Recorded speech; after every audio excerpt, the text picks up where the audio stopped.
All right, the last part of this chapter is half-angle identities, which are going to be a little bit more of a hassle.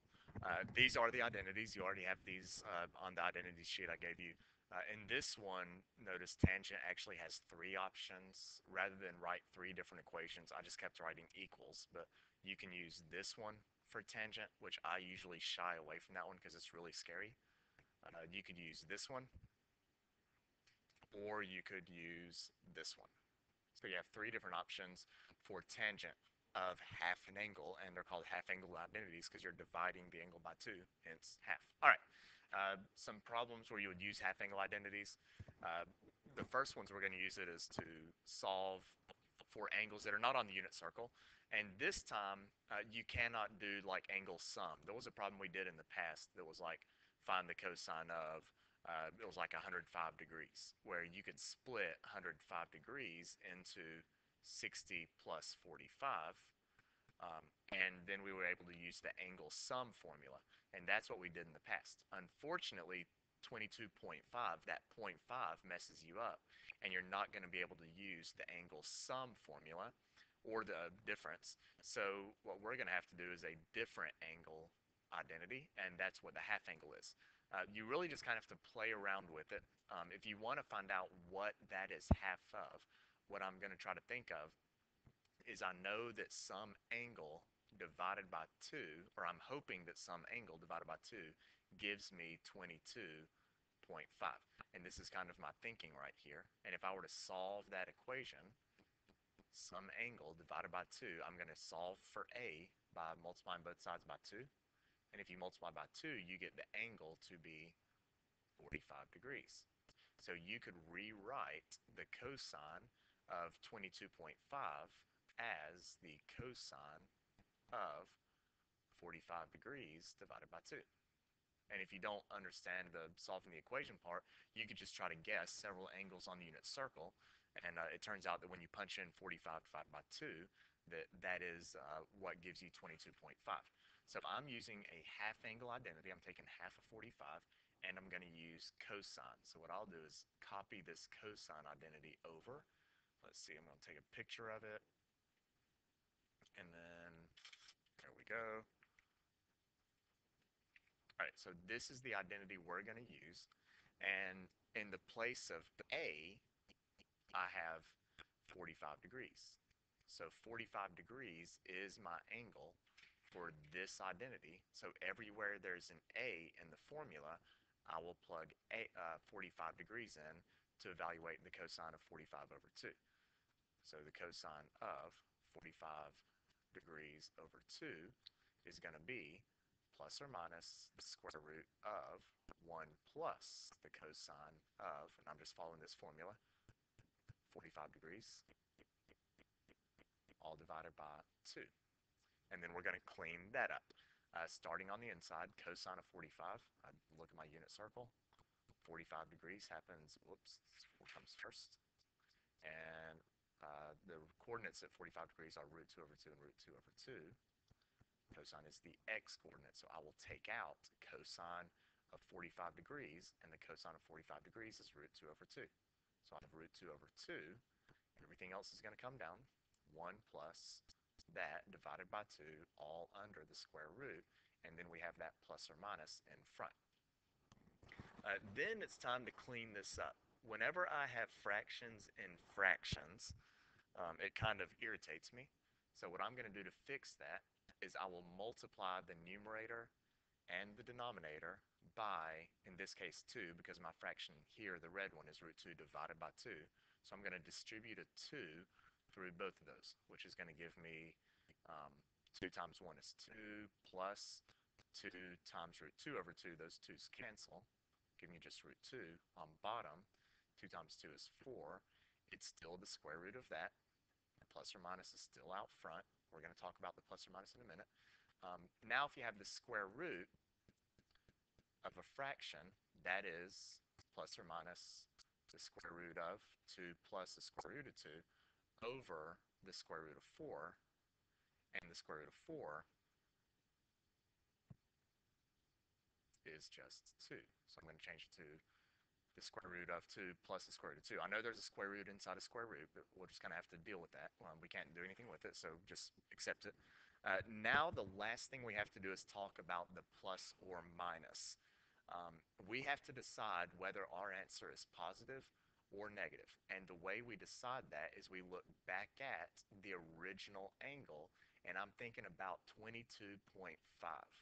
So 22.5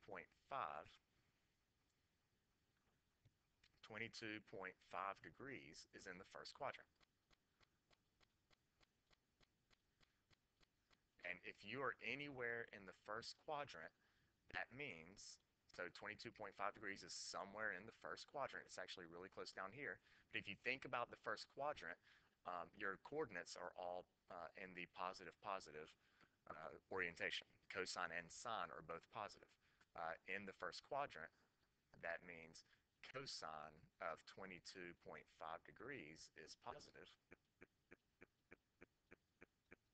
which means we will choose only the positive. So we'll select the positive all the way through. And if anything is positive, what I'll do is I'll just kind of get rid of the, the plus or minus, because if there's no sign there, it's an understood positive. And there is finally the answer for cosine of 22.5 degrees. So you have to find the angle that half of that angle gives you 22.5, plug it into the formula, and then you have to decide whether or not we need to use the positive or the negative. Let's try this one. Sine of 5 pi over 8. Now 5 pi over 8 is kind of scary. Nobody likes 5 pi over 8. So what I will do is convert that into degrees. 5 pi over 8 multiplied by 180 over 5. And you should, 180 over 5, 180 over pi. And you should be able to do that. I'm going to pause this while I clean that up. There we go. So I reduced it. 8 does not go into 180, but 4 goes into both of them. When you clean that up, you got 225 over 2.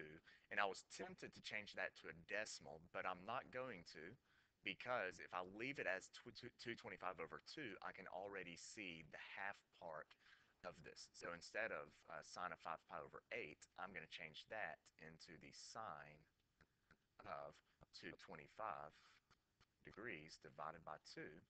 And I really like that because if we look at our identities, I'm going to go back to that identities page. If we look at the identities, the sine of an angle divided by 2 is what I have. So I'm going to copy that over.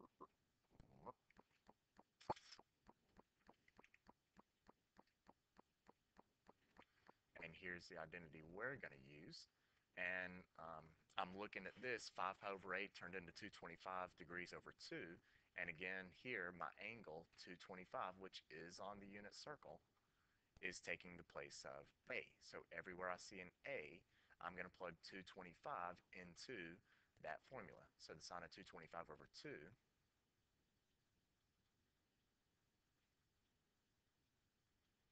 becomes plus or minus the square root of 1 minus the cosine of, and I'll do the cosine of that number on top, 225, divided by 2. And we have to clean that up. Now I'm going to go ahead and on the very beginning, on the front end, decide whether this needs to be positive or negative. I'm going to eliminate that plus or minus at the very beginning. Now what you have to remember is we're doing the sine, the original angle was 5 pi over 8. I need to find out where 5 pi over 8 is. So maybe it wouldn't be a bad idea to go ahead and convert 225 over 2 to a decimal. And when you punch that in, you will get, oh goodness, 112.5 degrees. So I've got to think, we're doing sine. The original problem is sine of 112.5 degrees. And I have to think about what quadrant that's in. Well, 112.5 is between 90 and 180, so that's going to be in the second quadrant. And so if I think about the second quadrant, in the second quadrant, my x's are negative and my y's are positive, which means sine of 112.5, which is the same thing as 5 pi over 8, has to be positive. The y coordinates are positive. So sine of 225 over 2 is going to end up being positive. So we'll stick with the positive sign. And then we need to go on and evaluate the cosine of 225. Again, that's on the unit circle. That is cosine of 225 ends up being the negative square root of 2 over 2. So I'll make that negative root 2 over 2. All that is divided by 2, and we're doing the square root of it. And I'm dropping the plus or minus sign because we're keeping the positive. Then we start cleaning that up. That will be 1 plus root 2 over 2. I will clean that up by multiplying top and bottom by 2, which gives me 2 times 1 is 2, plus 2 times root 2 over 2 is the square root of 2, over 2 times 2 is 4, and we're going to do the square root of all of that. And again, when you take the square root of a fraction, you can do the square root of the numerator and the square root of the denominator, but we know that the square root of 4 is just 2. So there is your answer for the sine of 5 pi over 8. The first thing, and maybe the trickiest thing you have to do, is determine what angle we're taking half of in order to get 5 pi over 8, or 112.5 degrees if you want to convert it into degrees. Two more problems. There's actually one problem that breaks into two. So we are going to find the tangent, we're finding the tangent of a over 2 and the sine of a over 2. And I'm giving you these two different, I'm giving you tangent of a is 2/3. I'm going to reorder all this mess. Hang on. There we go. All right, so we are looking for these two things, tangent of a over 2 and sine of a over 2, only this time, instead of giving you an explicit angle, I gave you this vague thing right here, and this is the kind of problem where you're going to have to draw a triangle to fit this situation. So let's see, 180 degrees to 270, that puts me, this right here, puts me in the third quadrant. So I'm going to draw a triangle going into the third quadrant, go into the third, back to the x-axis, and then tangent tells you opposite and adjacent. So the opposite side is 2, the adjacent is 3, but if I'm going into the third quadrant, they both are going to be negative. I'm going left and I'm going down. This is my angle A, and I need to find the hypotenuse, so I'll do Pythagorean theorem. Negative 2 squared plus negative 3 squared equals my hypotenuse squared. That's 4 plus 9. And we get the square root of 13 for the hypotenuse. And the hypotenuse is always positive. Do not make the hypotenuse negative. So I have my triangle. Now I want to tackle the tangent of a over 2. And in order to do that, I have to use an identity because this triangle is only tangent of 1a, not a over 2. The angle has to be the exact same. So we're going to go back to the identity sheet, and we're going to use one of these three for tangent. I don't like the green one because it's ugly. As far as these last two, it really doesn't matter. I'll just choose one at random. We'll choose the blue one. So let me copy that blue one over, and we'll use this identity right here for tangent. Okay, so tangent of a over 2 equals this formula right here, equals 1 minus cosine of a over sine of a, and cosine a and sine a, we're simply going to pull off of this triangle. Cosine a is adjacent over hypotenuse. The adjacent side is negative 3. The hypotenuse is the square root of 13. So there's my cosine a. And then the sine of a is opposite over hypotenuse. Opposite is negative 2. Hypotenuse is root 13. And then the 1 minus just comes along with it. So 1 minus, and then it was cosine over sine. And now we clean that up. I have a fraction within a fraction, so just like those last problems, in order to clean this up, I'm going to multiply numerator and denominator by the square root of 13. This is going to turn out kind of nice. So square root of 13 times 1 is the square root of 13. Minus a negative is the same thing as plus, so I'll go ahead and change that to plus. Minus a negative is plus. Here the root 13's cancel, so that'd be plus 3 over root 13's cancel, -2, and that is your answer for the tangent of a over 2. Good, good. All right, and then finally, the last problem, the sine of a over 2, which we've already used the formula for sine of a over 2. We used that just in this last problem right here. So the sine of a over 2 is this formula right here. And in order to work sine of a over 2, I will simply pull the cosine of a off that triangle, and I'll plug the cosine of a in right here. So the cosine of a is going to be, I'll do that in red. Cosine is adjacent over hypotenuse, so the cosine is -3 over root 13. And then all the rest of it comes along for the right. Equals plus or minus. We'll have to figure out whether this is positive or negative. The square root of 1 minus that all over 2. Yeah, that's an ugly square root. There, it's a little better. All right, so now we have to clean that up. I would multiply top and bottom by square root 13.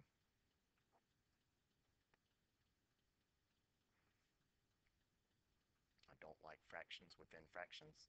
So that gives me plus or minus. Let's see, 1 times root 13. Oh, square root is root 13.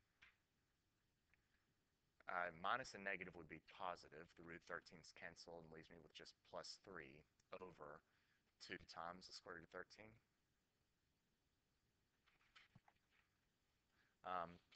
I'm actually good at that point. I know we have a square root in the denominator, but I'm not a huge fan of rationalizing. We do need to decide whether this is positive or negative. So we have to decide if sine of a over 2 is positive or negative. And you may be tempted to say that sine is negative because we've been using the third quadrant.